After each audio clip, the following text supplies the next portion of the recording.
Sunday everyone, mga Lodi and mga Kaliyons. For today's video mga Lodi, update tayo sa ating mga alagang baboy. Maliban sa kambing, siyempre may alaga tayong baboy. Ating papakainin. Ayan, papunta tayo dun sa ating baboy. Napakalaki nitong lugar mga Lods. Sayang, wala ng baboy, mula nagka-isip ayan natin gana at mahirap ng alagaan, kaya ang alaga dito ay pa ilang peraso na laang. Nakakalungkot man, ay kailangan nating tanggapin ang katotohanan na wala na siya. Ba't nauwi doon? Ito sa usapin mga ka-idol na isip, talagang mahirap.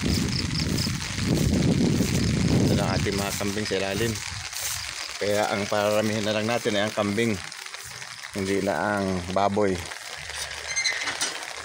Wala, bisitahin natin ang ating alagang baboy dito sa taas.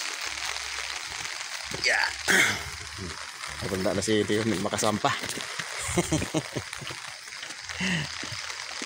Ayan. Me. Ayan, yan yung mga kulungan mga Lods. Napakaganda sa pag-aalaga ng baboy at elevate. Kaya nga laang tinamaan ng ASF.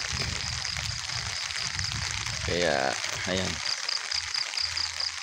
napakalawak ng lugar.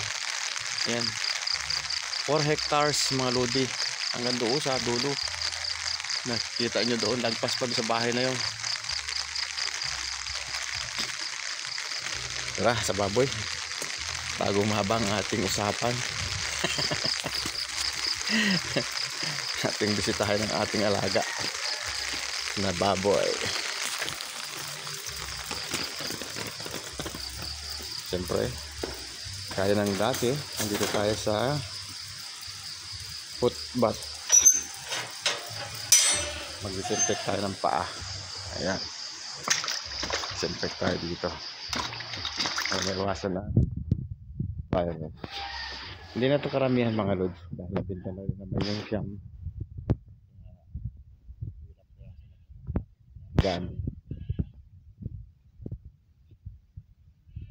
Kita nyo kung gaano maganda. Look! Ayan mga Lods. Look! Nasa nabintahing kilo na yan mga Lodi. Oh, natin yan, oh.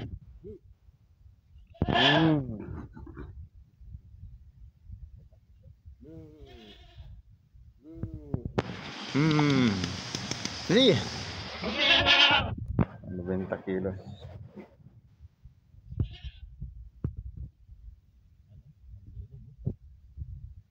Bulasa. Masalumog sa atin to. Gawin na lang kitang pet.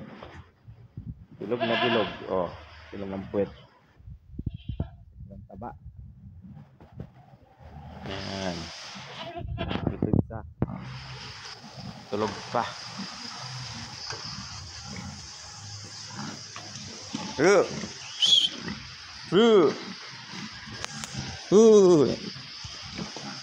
Tulog ka. Tulog ka. Siguro kikita din din kahit paano. Tatlo na lang yung naiwan. Bumaba ang presyo ng baboy mo.